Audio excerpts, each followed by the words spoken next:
Kitchen, and we're here with another recipe tutorial. So if you read the description or the title, you know today we're making cinnamon rolls. We making cinnamon rolls. So if you all don't know, I love cinnamon rolls. I love making cinnamon rolls. I love giving out my cinnamon rolls. If you're trying to figure out how do you know how to make cinnamon rolls, where can I find this recipe at? Full recipe is actually in my e-cookbook. I'll link it to this channel, but it's called In Your Kitchen. Make sure you get it. Full recipe is in here. And let me tell y'all, this stays in my kitchen because I follow my recipes to a T. I live by my recipes. I might not die by my recipes, but I love my recipes. I swear by them. So In Your Kitchen, check this out. But yeah, today I'll just be showing you all how I do my cinnamon rolls. So we'll start with just basic ingredients. So you'll need some brown sugar. You'll need regular sugar, flour, eggs, salt, unsalted butter, cinnamon, nutmeg, some vanilla extract, heavy whipping cream, heavy whipping cream, cream cheese. Also for like your tools, you're going to want some spatulas, you're going to want a whisk, you're going to want measuring cups. Quick little tip, measuring cups, these are actually used for different things. So this type of measuring cup should be used for liquid ingredients, and then these type of measuring cups should be used for dry ingredients. So keep that in mind. These ones, dry or wet, you can use them. You want your stand mixer. Also have some mixing bowls. I have a lot of mixing bowls, and that's because if you watched a previous video of mine, I'm actually making these cinnamon rolls for a Business Expo X like pop-up shop event. So Vanderbilt University is actually putting on a Black Girl Fest. Like, how cool is that? We're highlighting African American women, businesses, speakers, influencers, all that, the whole 9 yards. And Keith's Kitchen, I'm going to be a part of it. So I'm so excited. So this whole weekend, I'm going to be baking, like baking. But I'm also going to be making some money. So I'm so excited for this event. I mentioned in the previous video, I'll be making pound cake. I'll be selling these cinnamon rolls. And I'll be having my world famous banana pudding. Yeah, you tell your grandmother I said what's up with that. Yeah, that banana pudding goes crazy. Can't wait to make it. Unfortunately, I won't be sharing my pound cake and my banana recipes, banana pudding recipes right now, but I will share with you all how I put together my cinnamon roll recipe. As I stated before, the recipe in my cookbook, so by her, check her out. Lots of great recipes in here. Table of contents. Yeah, babes, it's a lot of stuff. It doesn't come printed, it comes as an ebook, but I printed it out because I'm extra. So yeah, I'm so excited to get into this video with you all. And also, I just want a forewarning, this is not a cinnamon roll video where it's like 12 in the morning, you're like, I want to make some cinnamon rolls, how do I make it? This recipe, it does have about, like, I would say maybe 20 to 25 minutes of prep, and then like an hour worth of rising, and then formatting the cinnamon rolls, putting the cinnamon, the sugar, the butter, and then like another 30 minutes of rising, and then another minutes in the oven. So this isn't like one of those quick, I'm gonna just jump in the kitchen and do this type of recipe. This is something like you kind of want to think about maybe earlier in the day to do, and then plan to do it, because the dough does take an hour to rise. So just wanted to give a forewarning. If y'all do want a little quick fix, I think Pillsbury is still at the grocery store, but these are some good cinnamon rolls. Like, I'm Cinnabon, what's up? Like, type yeah. So I'm excited. Here we go. Okay, boom, so I'm back. In the previous clip, I definitely forgot one of the most important ingredients to cinnamon rolls. So yeast. Yeah, I have Fleischmann's active dry yeast. So there's two types of yeast. You have regular, just active original yeast, and then you also have your instant yeast. And so this recipe can use either or. The difference between instant and regular yeast, with instant yeast, you don't really have to wait for it to rise and bubble up, but with this type of yeast, you do have to wait that like 5 to 10 minute period of rising, foaming up, whatever the case is. So in our bowl, we're going to start in our stand mixer bowl, combining a tablespoon of sugar. It's already in here. You want to add some warm milk. It's important that the milk is warm and not hot, because if it's hot, it will actually burn the yeast and it won't rise right. Now, I'm not sure if it'll burn the yeast, but just make sure it's warm and not hot. And then we're also going to go in with 1 tablespoon of our yeast. So when you measure anything, I have this like little scraper thing, and I just like to make sure it's a clean measurement. Nothing more, nothing less. And then you add that in there, and then you just want to give it a stir. So you just let that sit for like 5-10 minutes. As you're waiting for it to sit, you can go ahead and start mixing up your dry ingredients. So here we have some flour, some salt, some cinnamon. So I like to mix it up. If you don't mix it up, you can also sift this, and it just helps make the flour just finer. So I'm starting off with like 3 cups of flour. The recipe calls for about 4.5, but I start with 3, and then I test based on like how the dough is forming up. I add the 1.5 cup. So like if it's super sticky, then I'll add the full 1.5. If it's not as sticky, then I'll just add like 1 cup, or I'll do it by the halves. And that's because with baking, it's very tricky. Like you can do something 3 times following the same recipe, and it can come out different, just a little different each time. So I've learned to just start with less cups and then increase to what I need. So yeah, while we wait for that to rise, you want to make sure that you take your eggs out early. You want room temperature eggs. You don't really want them to be cold. And you also want either softened butter or melted butter. So I learned this on accident. I was making this recipe one time, and I was like, oh my gosh, I don't know if I was supposed to melt the butter, if I was supposed to soften it. Because in one place I had like just softened it, and then another place I had melted. And that's, like I said, I do it different every time. So I was like, I don't know what to do. And I'm pretty sure that I melted, but I was like, I'm gonna just do it softened because I really don't know. And so I went to mix it up and stuff, and I was like, it's not looking right. Oh my gosh, I done messed up the recipe. But the butter ended up incorporating well. It was actually super moist, super fluffy, flaky, all that. So you can do whatever you want, honestly, soften or melting it, but I'm gonna go ahead and melt this. So to melt this, you need a measuring cup. It's still a little milk in here, but you know, you need a measuring cup, and then you want to just melt your butter. I don't think I need to tell y'all how to melt butter. You put it in the microwave until it's melted. But one thing, you don't want it to be like piping hot. So sometimes there's been cases where I've like forgot that the butter was in the microwave, and I pull it out and it's like all that. I'm like, yikes. So I'm melting it now just in case I forget it again.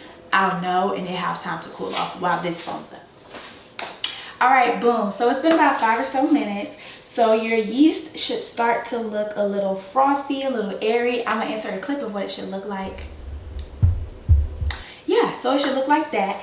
So now what you want to do is you want to go ahead and add in your sugar.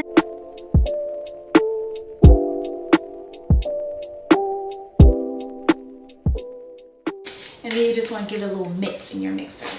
Put that mix here, lock it, and then give it a little mix. Okay, so once it's mixed up a little bit, you also then want to add in your eggs. So I like, if you see me looking over, I'm looking at my recipe. I told y'all I'll be following my recipe. I like to mix my eggs actually in a bowl first, not over mix them, but I get a spatula and I just mix it up a little bit, because sometimes it's hard to really get it mixed thoroughly with the dough hook. I don't know if I mentioned this, but use your dough hook, LOL. So you want to add in your eggs. And I'm just going to take my spatula, just make sure I'm getting everything. Then give her another little mix.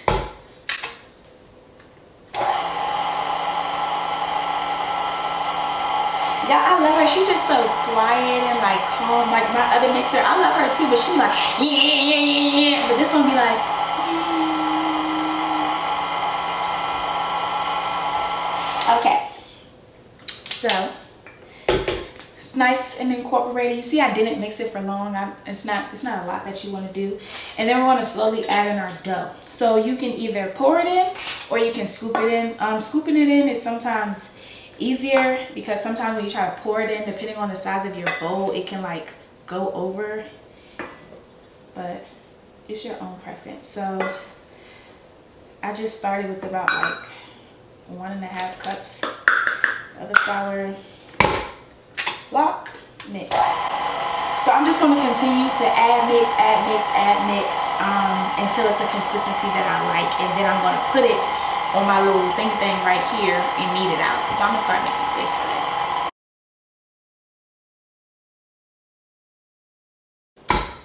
And you can turn it up. So the speed I started with is like 1, and then I gradually went to like 2, 3, 4 so that it can thoroughly incorporate.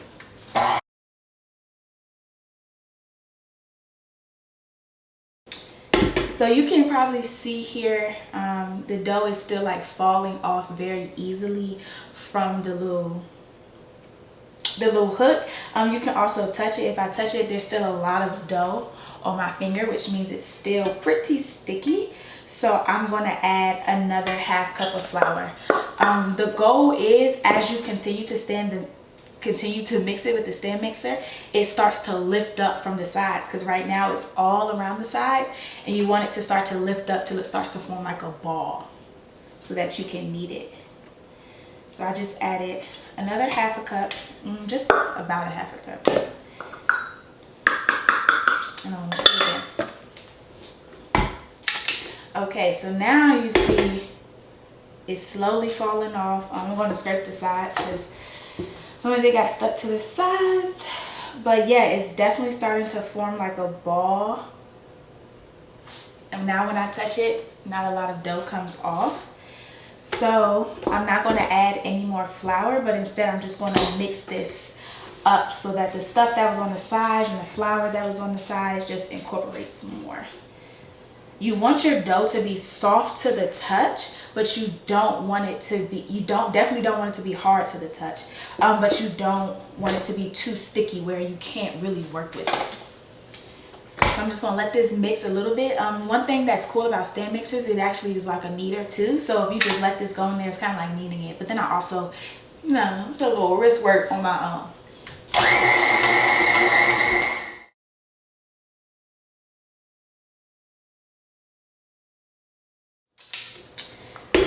Alright, so this dough is done. As you can see, I floured my surface. So I have this little mat. You can't really see it, but it has like circles and it has measurements on it and all this stuff. It's really cute. My aunt got it for me from Marshall's or TJ Maxx, one of those types, or Home Goods, one of those chain stores. I really love it. It just helps making stuff easier. I'm very much so a counter girl, so I will put some flour on my counter real quick and just knead it that way. But this just helps me be a little bit more cleaner. So I'm gonna take any dough off, scrape it off the hook, and then I'm gonna pop it onto my plate, and then I'm just gonna knead it. For my kneading technique, I literally don't have one. I just be like pushing it, pulling it, pushing it, folding it over, pushing it. And you want to do that for like 5 minutes or so until it like forms a ball. So you'll see as it comes out what it's looking like. So you see, yeah, it's not like super sticky where it's just like plopping out, but it's not super hard where it just all came out at once. So this is what you want it to look like. Ow, that hurt. So I'm just getting all the dough out that's still on the sides.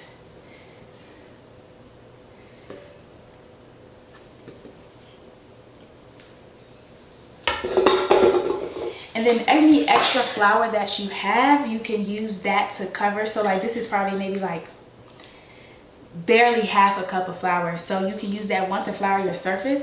But then I also like to put some on my hand, so when I knead it, it doesn't get super sticky. So this dough, I wish you guys could feel it. It's like pillowy soft. That's the consistency you want. If your dough is like super hard, what that means is you probably added too much flour. I've still made cinnamon rolls with harder dough. It doesn't come out horrible, but it's not as soft and fluffy, so it's still usable. But some people like to add a little bit of water to help with that. I honestly, like, if I'm being honest with y'all, I don't know a workaround to fix hard dough. I'm the type of chick who I'm like, throw it away, I'm starting over. So As you knead it, it should also be very smooth looking. I don't know. Yeah, that's a good girl. So yeah, if your flour starts to move around, and yeah, you just want to knead it.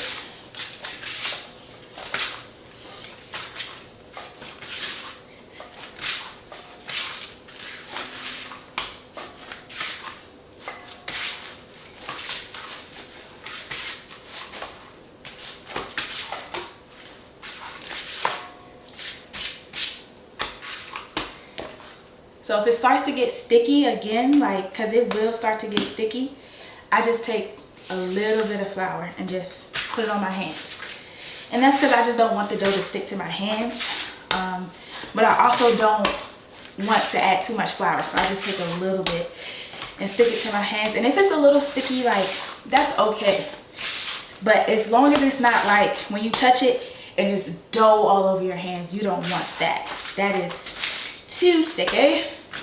It's not something you should desire. Sometimes I'll be doing this thing where I just switch up my accent. I don't know why. Okay, so that dough is kneaded.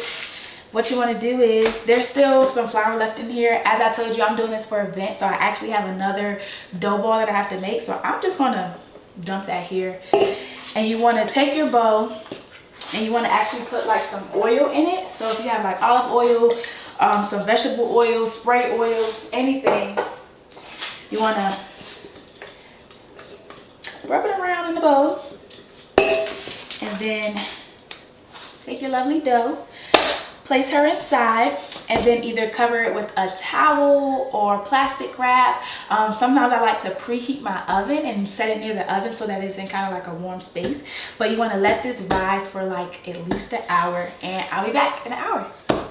All right, so our dough has finished rising. So as you can see, it's big now. It like doubled in size, super cool. So what you want to do is first punch out all the gas. Now you don't want to, you know, Floyd Mayweather it, but you just want a couple punches, get the gas out, and then just plop her off. While I was off camera, I made my filling, which is just part cinnamon, part brown sugar. And then you want to have some melted butter and of course a rolling pin. So I like to just flatten her out some, take my rolling pin, and then just start rolling her into the shape of like a rectangle. So typically you want to aim for like a 24 by 12. So I'm going to try to make her as wide as this, not all the way, but pretty close. And this can get you about 12 to about 14 cinnamon rolls. It really depends on like how you roll it and how you cut it.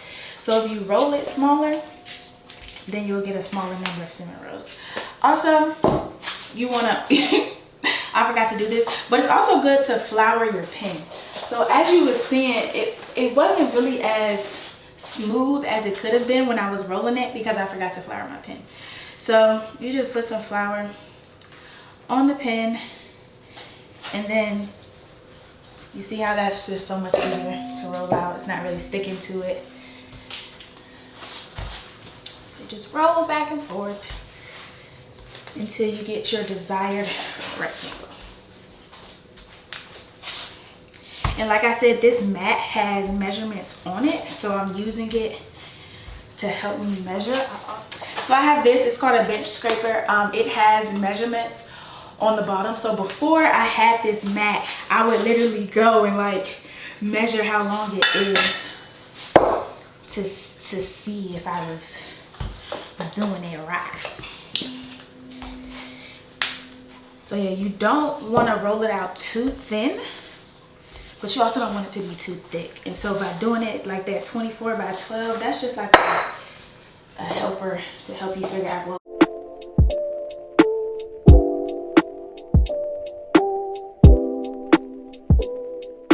Boom. So next, you're going to want to brush this whole thing with some butter. So I got this pastry brush from Walmart. It was probably like $1 or $2. It really just looked like a paintbrush, but whatever. You could just pour it and then make sure it's evenly distributed. Sometimes I do that. And you want to make sure you're getting the edges too. That's important. Then you want to take your brown sugar and cinnamon mix and just sprinkle it everywhere. Now you roll it up.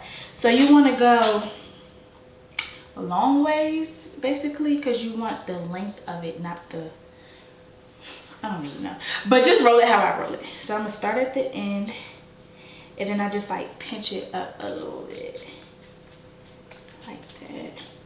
So I start off, and then I just roll it, going from side to side. And you want it to be tight rolls, baby. And then once you get about halfway through, then you could just like move it like that.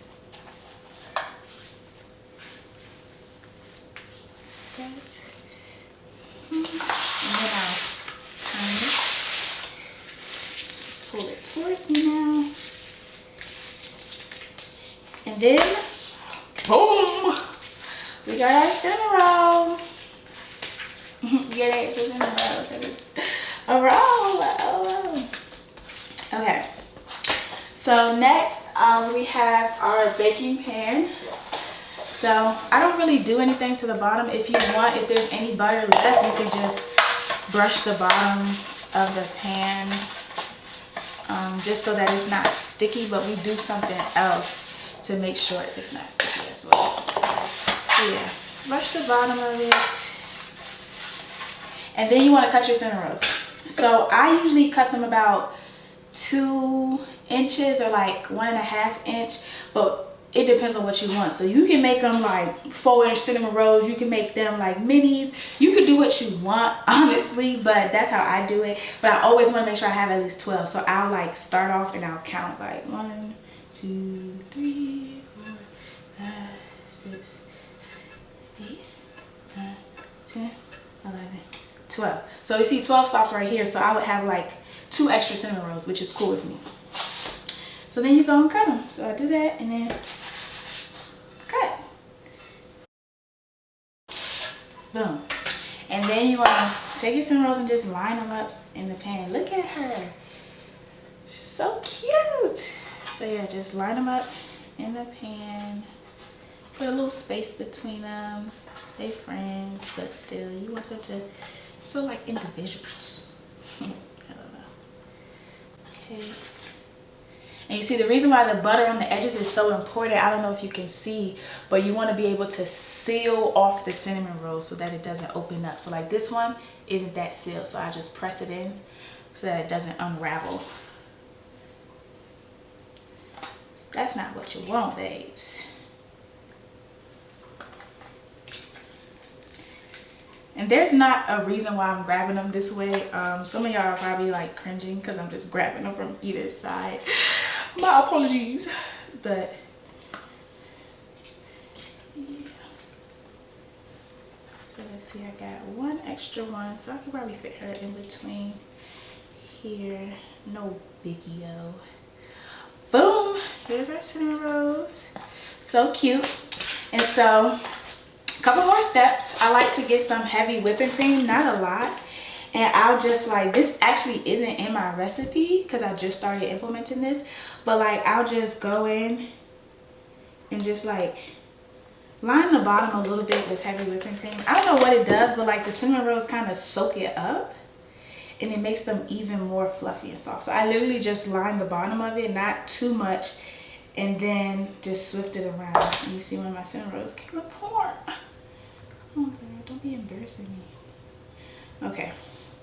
And then, like I said, this isn't no boom, boom, boom recipe. So you want to let this sit and rise for another 30 minutes. And then we're going to pop it back in the oven for about 20, 25 minutes. And then boom, our cinnamon rolls are going to be done. So I'll see y'all in about an hour. All right, so our cinnamon rolls are out the oven. They came out beautifully. Take a look. Yes, yes, yes. I also made an Oreo batch off camera. One thing I love about this cinnamon roll recipe, you can really just change it up however you want. Like you can add some Oreos in it, strawberries, peaches, whatever you want, and make it your own. I also made my frosting. The frosting recipe is definitely in my cookbook, so check that out. But I'm going to spread this icing over it, and that's it. That's how you make your cinnamon rolls. Really enjoy y'all. Thank y'all for tuning in. Y'all might can see all these cakes and stuff behind me. I'm working hard. This Black Girl Fest is gonna be so much fun. I'm so excited. But thanks for tuning in to learn how to make cinnamon rolls with Key's Kitchen. Make sure you subscribe and like my channel. Have a great day.